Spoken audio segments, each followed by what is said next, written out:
ketemu lagi di Ngobrol Inspiratif bareng SAS. Dan yang kali ini saya bersama Pak Aris ya. Beliau instruktur untuk digital marketing dan ekoturism. Ekoturism dan asesor ya Pak ya? Iya, betul. Ya. Jadi kali ini kita mau ngobrol tentang kaitan ekoturism dengan dunia perhotelan, Pak. Ekoturism dihubungkan dengan perhotelan gitu ya? Ekoturism kok masuk ke dunia perhotelan ini dari sisi mananya gitu loh. Mungkin kan banyak orang yang nggak paham tentang itu. Ya, betul Pak. Iya. Ya. Nyangkutnya ini di mana sih sebetulnya kok anak-anak atau siswa-siswi SAS ini diajarin tentang ekoturism? Ya, nah, betul. itu sebetulnya nyambungnya di mana, Pak? Jadi begini Pak, sebelumnya dasar ekoturism dulu. Ekoturism itu ada 5 sebenarnya.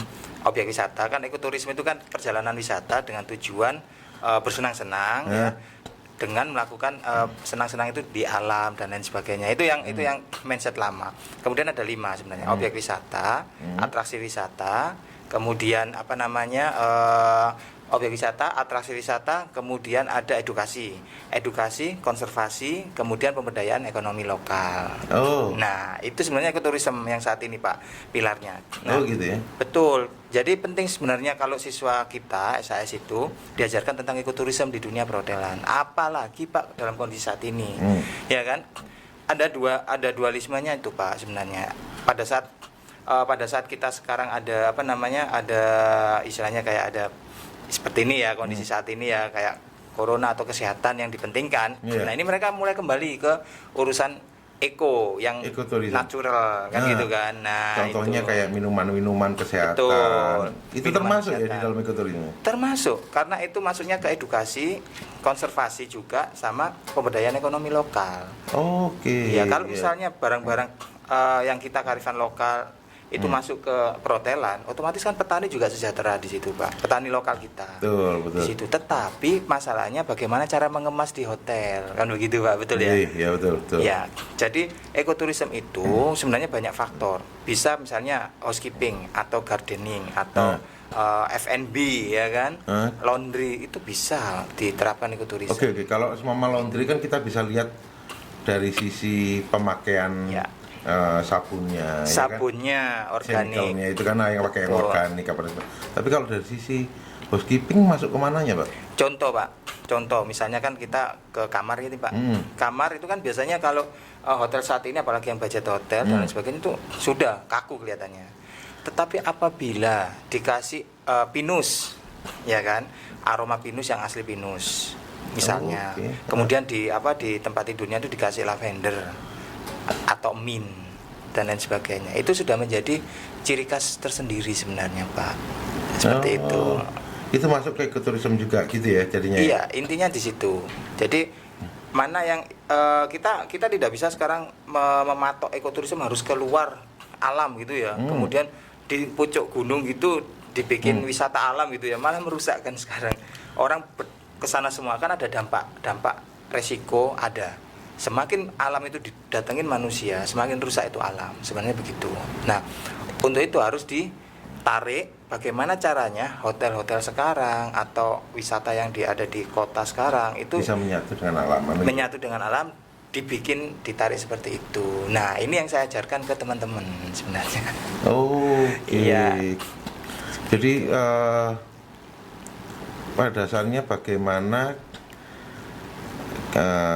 di dunia perhotelan itu kita tetap bisa merasakan alam gitu ya maksudnya. Betul Pak. Jadi merasakan suasana yang berbeda banget, cozy, homey, tetapi nggak perlu kamu harus ada di alam asli. Maksudnya yang bagus itu justru nanti dirusak hanya untuk senang manusia itu tadi ya. Ya, pertanyaannya apakah bisa kan gitu? Bisa Bapak.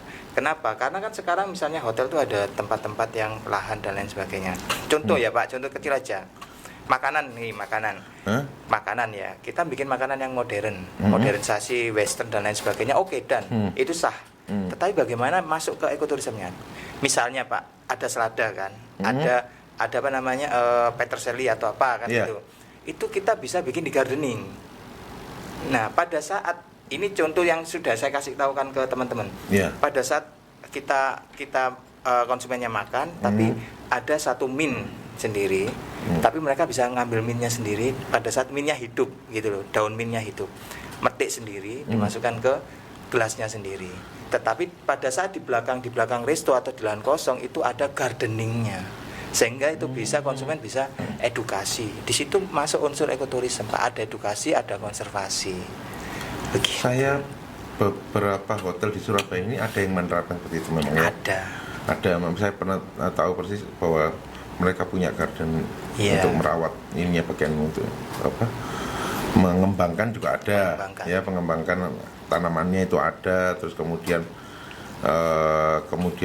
mereka mempersiapkan, entah itu ada yang bunga, ada yang untuk buah dan sebagainya, itu ada memang ya. Ada, Pak. Nah itu teman-teman bisa langsung fokus ke situ, ya kan? Ya itu menjadi daya tarik sendiri sebenarnya, Pak. Loh, itu bisa menjadi sebagai role model, ya kan, untuk marketing tersendiri.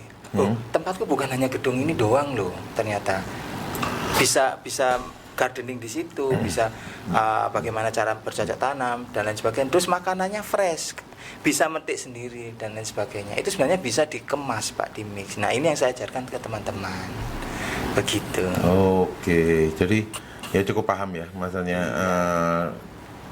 masuknya ke siswa itu akhirnya ilmunya itu ada di situ gitu ya. Jadi bagaimana dia nanti menerapkan di dunia perhotelan bahwa sebaiknya itu kalau di hotel kamu punya ciri khas sendiri yang berkaitan juga dengan alam. Betul. Ya. Ada klaster sendiri yang memang alam, yang bisa dinikmati orang itu, bahkan yang kadang dia aku pingin ke alam gitu, tapi ternyata di kota itu dia bisa dapatkan itu makin gitu ya. Bisa didapatkan di situ. Kan kadang-kala kan pool ya di swimming pool itu kan luas dan ya itu kan tanaman-tanaman hias. Itu bisa diganti sebenarnya yang multifungsi. Seperti itu. Iya, bisa diganti yang multifungsi. Oh, ternyata dia habis berenang misalnya, kemudian melihat gardening ada bunga-bunga, kemudian ini bisa kemudian dia pesan makanan. Ternyata ngambilnya dari situ misalnya, ada kolam atau bagaimana. Itu bisa, Pak, dikemas. Kan sekarang flower ya kayak. Iya, kayak healthy food gitu ya misalnya. Kan teman-teman di SAS itu kan diajarkan teknik untuk plating yang bagus. Nah, western, continental monggo kan. Tetapi makanannya healthy food, jahe atau wedang uwo pun sekarang udah masuk, Pak, ya di hotel. Betul ya, Pak ya. Apalagi kondisi sekarang healthy itu the first number ya. Nah, itu dengan kemasan plating yang bagus, minum yang bagus ya. Kemudian bahannya itu bahan lokal, bahan yang petani lokal, itu sudah termasuk ekoturisme, Pak. Itu kita sajikan, ya kan.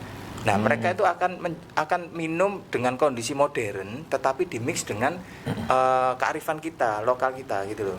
Ya kan, yang Indonesia kan banyak sumber daya alamnya. Itu benar-benar bukan main gitu, luar biasa, Pak. Ya, mungkin meskipun pakai kemama itu untuk masakan kontinental ya, Eropa gitu. Iya. Mungkin kita tanaman kayak thyme, terus bay leaf gitu bisa ditanam.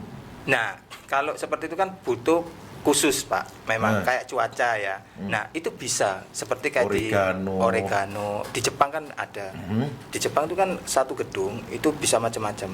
Oh gitu ya? Iya, itu teknik ekoturismenya di suhu, pengaturan suhu dan lain sebagainya. Mungkin ada ruangan khusus atau kan sekarang ada paranet dan lain sebagainya. Nah, itu teman-teman bisa belajar tentang suhu, terus kemudian airnya itu ada sprinkle. Suhu sprinklenya bagaimana? Bisa hidup, Pak. Tanahnya juga tanah kita ngambil dari misalnya tanah dari gunung gitu ya, yang pas sama habitat bunga itu misalnya ya kan, atau rempah itu kita bikin di sini polybag, kemudian kita bikin suhu yang hampir mirip. Itu bisa ya? Bapak. Bisa banget. Oke, jadi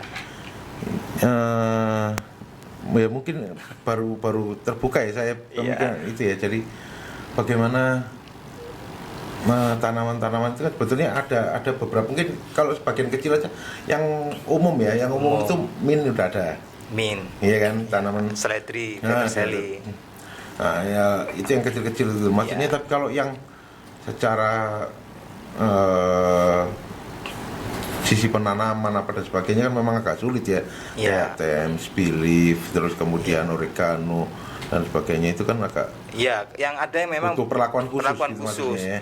Bisa, tapi ada orang yang khusus ke dalam itu apa namanya bidang-bidang pertanian. Tapi kayak teh itu. atau apa kan agak susah, itu kan di dataran tinggi Bapak. Nah, itu kan berarti orang pertanian juga bisa masuk itu ke hotel ya. Sebenarnya bisa.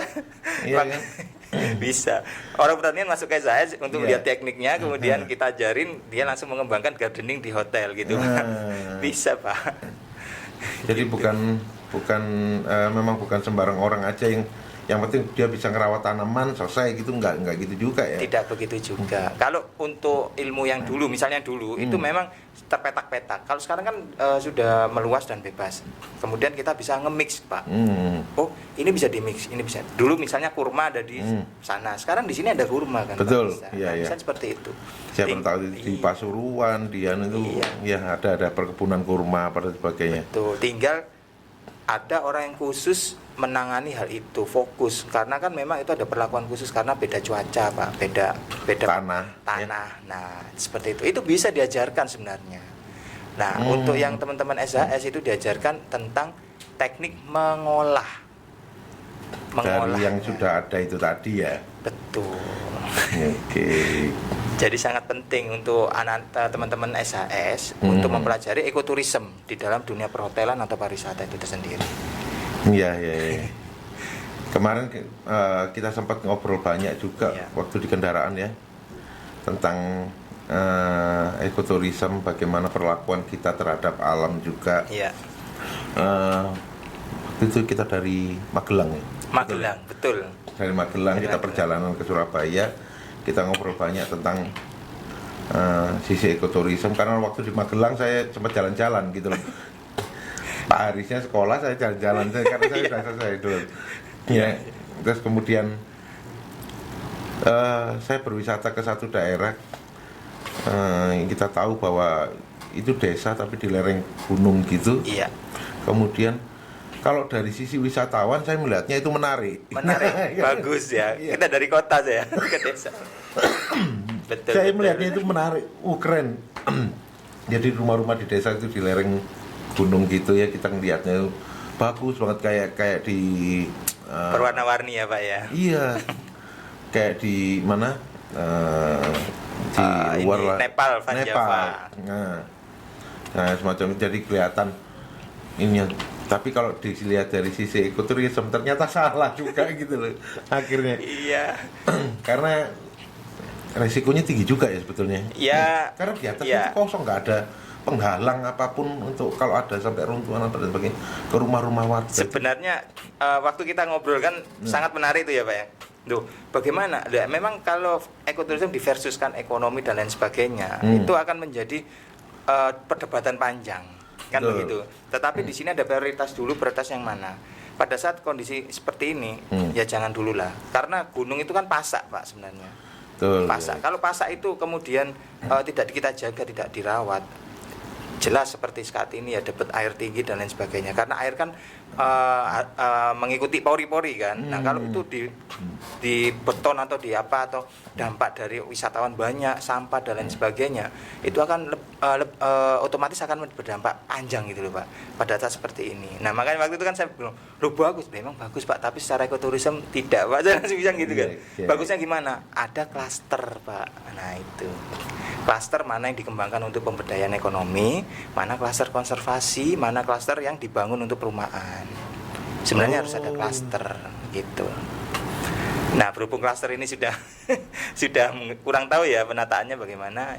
Jadi kalau saya lihat sih, kalau kemarin saya pelajari anunya, ujung-ujungnya semuanya larinya ke ekonomi aja Pak. Pertama yang pasti wisatawan ya kan. Betul. Wisatawan, yang kedua perkebunan jadinya. Iya. Jadi ini kan dari sisi ekonomi aja semua berjalannya. Dari segi ekonomi Pak. Nah ini akhirnya repot, perdebatannya panjang.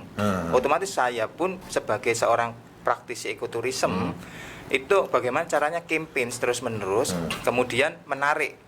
Oke, semakin dampak efek orang ke sana, akhirnya efeknya jelek semakin besar gitu ya Pak ya. Akhirnya saya tarik dulu. Nah ditarik, gimana caranya orang supaya tidak hulu hilir ke sana terus. Nah sekarang ini masalahnya seperti itu. hotel-hotel atau yang di sini harus benar-benar kreatif dan inisiatifnya tinggi untuk effort ke dalam lingkungan alam. Iya, iya. Seperti itu. Caranya bagaimana? Yang tadi yang saya utarakan, Pak. Bisa di-create itu semuanya. Mungkin karena juga orang-orang di kota ini kan sudah penat ya. Iya, benar. Iya. Di penjara lama ya, Pak ya. Iya. Di penjara lama. Istilahnya kan Iya. tiap hari lihat gedung-gedung yang kayak gitu ya istilahnya. Iya. Akhirnya begitu kita lihat alam, entah ya kalau orang lain nggak ngerti ya. Cuman kalau saya lari ke alam memang entah itu ke gunung, ke pantai itu tenang jadinya, ya kan? Betul. Seneng gitu kan lihat gunungan apa itu udah hawanya sejuk, apa itu adem gitu kan, enak gitu dilihatnya gitu. Cuman kadang kita nggak merasa bahwa itu jadinya itu perusakan kan gitu ya. Sebenarnya iya, Pak. Jadi gini, semakin banyak orang datang, otomatis kan ada orang-orang yang mengambil kesempatan. Kesempatan ini, wah, saya tak bangun villa, saya tak bangun tempat wisata baru, Betul, iya. dan lain sebagainya. Kan seperti itu, Pak. Mulai bermunculan, Nah, betul, mulai betul. bermunculan. Di sini akhirnya aturan-aturan itu menjadi longgar karena faktor ekonomi. Betul ya, Pak ya? Iya. Akhirnya ya udah, tetapi tidak ada yang orang khusus ke situ. Kalau kita ngomong jangan, nanti akan diserang lagi. Loh, kamu ini ekonomi, roda ekonomi. Memang wisata itu, Pak, bisa menggerakkan banyak roda ekonomi, Pak. Betul, Begitu. iya. Jadi bagaimana untuk solusinya? Ini sekalian campaign, Pak ya. Solusinya adalah mulai mitigasi, Pak. Sekarang berdamai dengan ya bencana dan lain sebagainya. Mitigasi. Gitu ya. Mana yang memang perlu dikonservasi dan mana yang memang untuk wisata. Itu. Sebentar. Kalau itu perlu peran besar pemerintah juga, Pak ya. Nah, saya yakinkan itu perlu peran dari semua pihak. Kita pun ilmuwan ngomong ke pemerintah, ini loh hasil mitigasi dan pemetaannya. Sudah, jangan diteruskan seperti itu misalnya. Dia yang bikin kebijakan. Cuma didengerin nggak? Ini yang Karena gitu. iya kalau didengerin atau enggak. Iya, kan. Nah, ini yang repot. Ini saya nggak berani bicara lebih panjang ya, Iya. karena didengerin apa enggak. Nah, ini tolong didengerin karena apa? Kalau sudah kejadian seperti Ya. sekarang ini saya juga kebetulan relawan kebencanaan ya, Pak ya. Ya, jadi kalau sudah kejadian gitu hati saya sudah langsung Terakhir di Malang ini. terakhir di Batu Malang. Ya. Saya langsung ada video foto saya langsung di plengsengannya sungai. Padahal di sungai itu tidak boleh memang ada bangunan. Betul ya, karena itu bantaran kan. Bantaran. Iya. Ya, dia udah ada belasan tahun misalnya di situ. Puluhan Ya. tahun mungkin bahkan ya. Ya. Kemudian ini salah siapa? Pemerintah kan bilang, loh itu enggak boleh kok. Tetapi kenapa dibiarkan? Nah, ini akhirnya kan menjadi perdebatan panjang itu di situ. Kalau dibilang ya sama-sama salah ya, karena masyarakatnya malah didukung untuk jadi contoh kampung warna-warni itu. Kita nggak menutup ya. Itu bantaran sungai loh. Kan gitu. Bantaran Sungai kemarin itu orang yang asli situ, Pak, bilang ke kita, ke saya ini ada WA-nya bahwa saya hidup di sini baru kali ini melihat air sebegitunya besar. Nah, iya. Itu, Pak. Maksudnya gini, tapi sama pemerintah tahu bahwa itu salah, itu di bantaran sungai, tapi didukung untuk wisatawan, apa didukung untuk tempat wisata gitu loh jadinya. Kan gitu. Itu Iya. ya susah juga ya, dia kadang memang sudah bisa dilihat secara gampang aja, secara gamblang ya bahwa ini salah tapi ya masih diteruskan. Iya. Itu gini, Pak. Sebenarnya bukan Akhirnya kembalinya ke sisi ekonomi lagi kan gitu. ekonomi, betul. Nah, otomatis kan dari sini kita akan tahu rantainya. Pemberdayaan masyarakat di desa atau kota berarti nggak rata, Pak. Karena orang kan bakalan langsung ke kota dan yang mana yang punya faktor ekonomi lebih banyak, ya kan? Itu pasti, Pak. Kemudian kalau seperti ini kemarin kan ada tuh ketua BMKG dan lain sebagainya. Kita harus penghijauan, harus bangun terumbu besi menanam terumbu besi atau asam atau gimana. Saya bilang dalam forum misalnya, dalam forum bahwa itu tidak mungkin 5 tahun 10 tahun. Tuh, jumlah yang ditanam sama yang dirusak ini lebih banyak dirusak sama kan gitu ya. Betul Pak, begitu. Jadi berapa yang ditanam tapi sisi ekonomi ini berjalan terus ya tetap hancur gitu loh ya. Jadi betul. Sebenarnya bisa, Pak, semuanya mumpung belum terlambat bisa gitu ya. Jadi Tapi kan harus kita benar-benar nyetop segala kegiatan yang alasannya ekonomi ini tadi kan gitu. Harus konservasi dulu sementara kan gitu kan. Untuk berapa tahun lah paling enggak kan gitu. Kalau Iya. dan itu nggak mungkin gitu loh masalahnya. Nggak mungkin dilakukan misalnya seperti itu. Sebenarnya tidak sampai ekstrim seperti itu, Pak. Bisa ada satu faktor-faktor tertentu yang bisa dilakukan untuk saat ini. Kayak sebenarnya. gimana? Contoh mitigasi dulu, pemetaan dulu. Mana sih kita kan harus berdamai nih, kan berdamai dengan bencana ya, berdamai misalnya. Yang mitigasi itu tadi ya, berarti pemetaan dulu. Mana sih sebenarnya potensi yang terbesar? Prioritas dan urgensinya yang mana? Jadi kita harus tahu prioritas, tahu urgensi.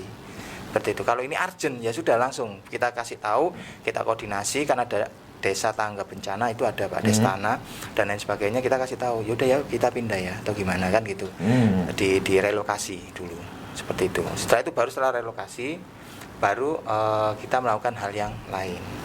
Nah, jadi akhirnya saya berpikir bahwa seandainya hotel-hotel di kota itu bisa menyediakan suasana yang seperti itu ya, maksudnya bukan secara alam lah, tapi paling nggak membawa alam itu ke dalam suasana hotel. Kenyamanan hotel. Nah itu kan mungkin lebih enjoy gitu, bukan hanya sekedar kalau kita dari satu kota ke kota lain kita nginep di hotel, itu kan akhirnya cuman nyampe hotel tidur selesai, besok pagi acara selesai gitu, nggak ada yang bisa dinikmati apa gitu.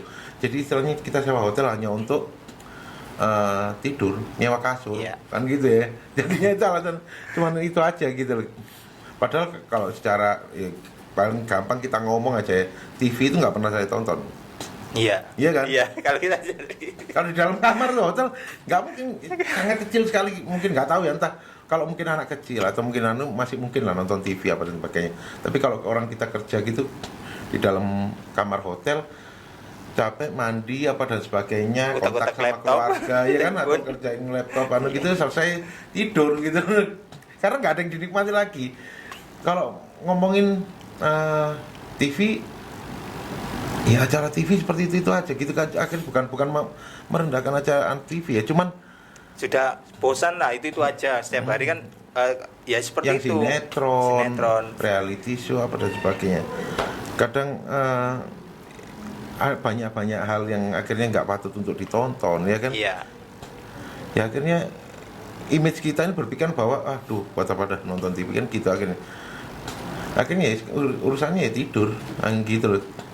Ngerjain kerjaan selesai tidur, nggak ada lagi yang bisa dinikmati di hotel. Paling makan, turun ke restoran.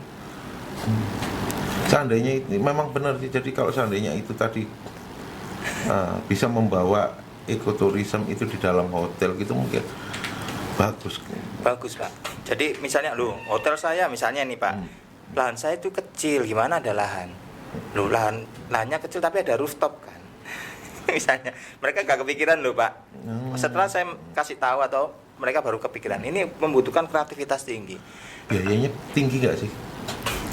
Tidak Pak, saya bilang relatif tidak. Gitu? Iya, karena kan yang kita bawa alam.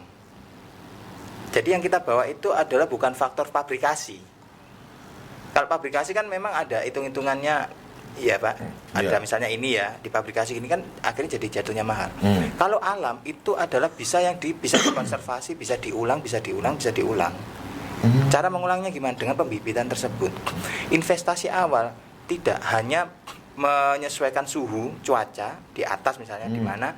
Ini perlu ada orang khusus yang tadi saya bilang untuk ini suhunya bagusnya di sini nih, di sini. Kita butuh oregano, butuh ini ya parsley atau apa.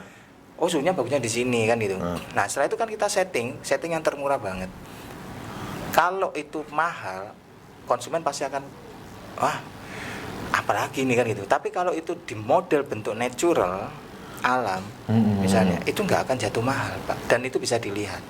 Dan itu bisa continue berulang karena kan ditanam, kemudian dipakai, ditanam lagi. Yang penting perawatannya itu aja.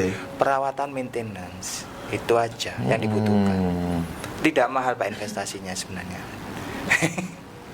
Ya. Ini yang saya ajarkan ke teman-teman siswa. Kamu harus punya dasar ekoturism. Walaupun kamu kenapa? Karena nanti ke depan pasti orang akan masuk ke sini. Karena Indonesia kan jelas yang diandalkan alamnya, Pak. Ya kan? Kalau bangunan Western, ya kan? Kalau Indonesia alam, kenapa nggak bisa diadop? Ini kamu harus punya dasar itu. Pentingnya teman-teman di SAS itu belajar ekoturism.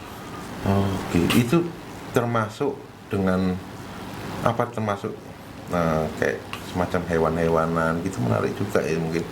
Iya, kalau hewan kan ada bau ya Pak. Iya. Dan lain sebagainya itu butuh lahan khusus memang. Kalau lahan tertutup nggak mungkin karena baunya. Tapi kalau tanaman ini kan iya. Cukup ruang perawatan, ruang pembibitan kayak gitu aja. Betul. Kalau mau hewan bisa, tapi dilihat dari lahan istilahnya begitu. Di rooftop bisa, tapi lihat hewan apa yang bisa cocok dengan cuaca atas. Begitu, cuaca panas. Oke. Jadi ya baru kebayang jadi maksudnya di hotel seandainya seperti itu ya bagus, indah gitu maksudnya. Kelihatannya sejuk juga ya. Iya. Jadinya adem, banyak tanaman gitu kan. Daripada hanya sebuah gedung dan tidak ada yang bisa dinikmati oleh tamunya gitu ya. Iya, pada saat kita buka pintu bau pinus.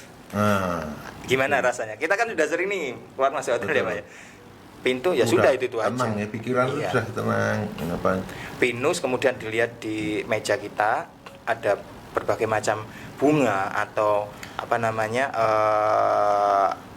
natural alam, misalnya ada bambu dan lain sebagainya yang memang dibentuk khusus di situ. Itu rasanya berbeda loh Pak. Dan setelah itu di situ welcome ya kan. Welcome, terus silakan bisa melihat perkebunan kita di lahan berapa, di room berapa misalnya. Oh, ternyata ada pembibitan. Nah, seakan-akan konsumen, aku pengen tahu gitu kan. Pada saat dia tahu, ternyata di hotel ini ada sesuatu hal yang beda. Pasti akan kembali Pak konsumen itu. Betul. Iya. Ya. Menarik ya, Pak. Iya, oke menarik. Ya. Mungkin banyak juga yang bertanya apa hubungannya nih orang hotel sama ekoturism gitu. Ternyata nyambungnya di situ gitu loh ya. Iya, betul. Oke Pak, seru-seru, thank you ya. Sama-sama. Jadi baru kebuka pemikiran kita bagaimana di hotel diterapkan tentang ekoturism. Mungkin pada orang hotel yang nonton ini semoga kebuka juga pikirannya ya kan. Betul Pak, ini campaign Jadi juga ya. itu di hotelnya ya. Campaign juga kan ya. Nah, campaign tentang ekoturism itu. Karena nggak ada salahnya, nggak ada buruknya. Ya, namanya membawa alam itu meskipun ke dalam gedung kita ke. Iya. Semoga aja. Ini kita mulai Pak di depan itu kan di SAS ini juga mulai nanam tomat. Iya. Ya kan? Iya, betul. Nanam tomat, nanam terong, cabai apa dan sebagainya. Nggak apa-apa. Saya bilang ke anak-anak ya silakan aja gitu loh. Selama kamu bisa, kamu belajar untuk cara perawatannya apa dan sebagainya, kita support kok, nggak masalah. Betul gitu. Pak, sudah saatnya saat ini sudah saatnya kita harus effort lebih terhadap alam. Ya, oke sip. Ya. Terima kasih Pak obrolannya Sama-sama, kali Pak. ini ya. Sama-sama. Menarik sekali buat teman-teman SAS juga ya. Jangan lupa untuk di like, share, subscribe, terus di komen juga. Mungkin ada masukan untuk tema berikutnya apa yang ingin dibawakan, boleh silakan kasih masukan. Ya, terima kasih semuanya, salam sehat, sukses selalu untuk Anda semua dan tetap sukses. Sukses. Terima kasih. Terima kasih.